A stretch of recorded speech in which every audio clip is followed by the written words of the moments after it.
Hi guys, so for today's mini vlog, panibagong araw, panibagong ganap na naman ang nangyari sa buong maghapon.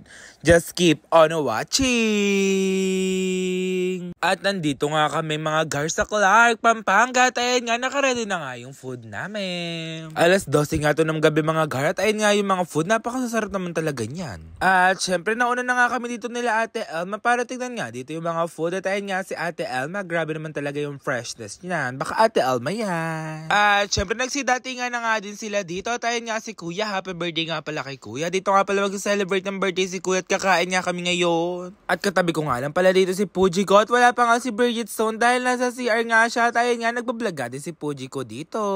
Grabe naman yan. First time ko nga lang dito. Feel ko nga talaga mga garang mahal-mahal nga dito pero sobrang sulit naman talaga yung mga food. At sabi nga ni ate, wag nga daw kami ganong kumain dahil sobrang dami nga daw na isi-serve dito. Parang tipanya nga yata talaga dito dahil sobrang daming part na siniserve. Kaya ayun nga si ate yoy. Fresh naman talaga ng ate ko na yan. Happy birthday din kay Kuya.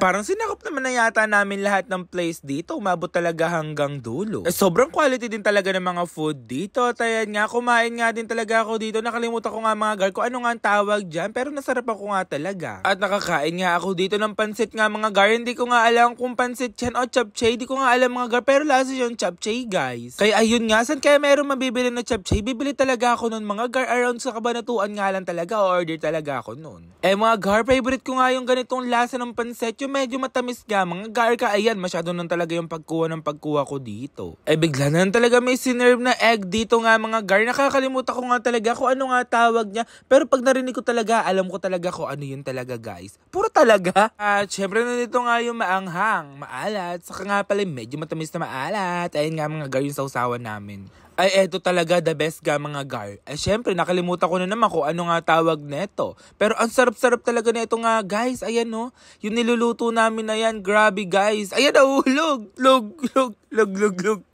At syempre ano pang inaantay natin? Mag-picture na nga tayo dyan. Kaya ayan sila Kelsey at ayan kami. Nguya kami ng nguya din talaga dito dahil sobrang sarap talaga dyan. Delicioso! Isa din talaga sa naging favorite ko yan. Kaya nagpa-serve nga kami ng madami dito. Ayan o mga gar. Hindi kami nauubusan kasi hinunguya namin lang hinunguya. Nauubos siya agad. Kaya umukuha kami ng kumukuha. Kumukuha lagi. Kaya yan nga mga gar. Eto nga pala mga bulgogi nga pala yan mga gar. At sobrang tamis nga yan mga gar. Ang sarap talaga niyan. Parang nga kami nagsamji nga talaga. Kaso nga lang luto na nga agad. Kaya ayan o yung kinuha ko nga mga gar. Para talaga kami nagsamji pero luto na yung mga sinaserve sa amin. Eto yung samji tinamad na magluto ang bumili. Edition tinamad mag-ihaw. Kasi luto na agad. At kung tatanungin nyo ako kung bakit ang hilig ni Puji ko sa lettuce at ako, ba't di ako kumukuha ng lettuce? Hindi talaga ako pala lettuce guys eh. Eto guys, so china-chopstick ko na yan. 8 out of 10 nga mga gar. Ayan o, nguya talaga lang nguya na lang nguya. Hanap na yan. Puro nguya na lang talaga yung nangyari sa araw-araw. So far guys, update. Ito pa nga lang yung mga pagkain namin. Hindi pa nga namin ganong nauubos kasi tatatlo lang kami dito sa table guys. Paano namin kakainin yan? May fried rice pang dumating. Sa ibang table kasi mga guys, 6 sila. Mabilis maubos. Pero bakit ganon? 3 kami guys eh. Madami kami. Onti lang kami, tatlo guys. Pero bakit ganon? Paano namin uubusin to? Mukhang mabubusog na lang talaga ang person dito for tonight's video. Ito nga mga gar, hindi ko nga to natikman.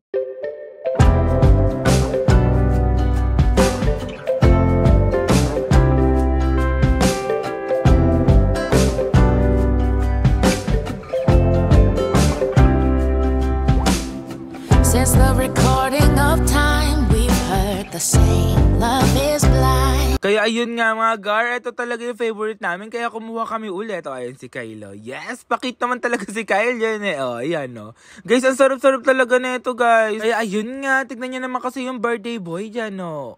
Uy, nagsiselfone si kuya doon. Happy birthday kuya.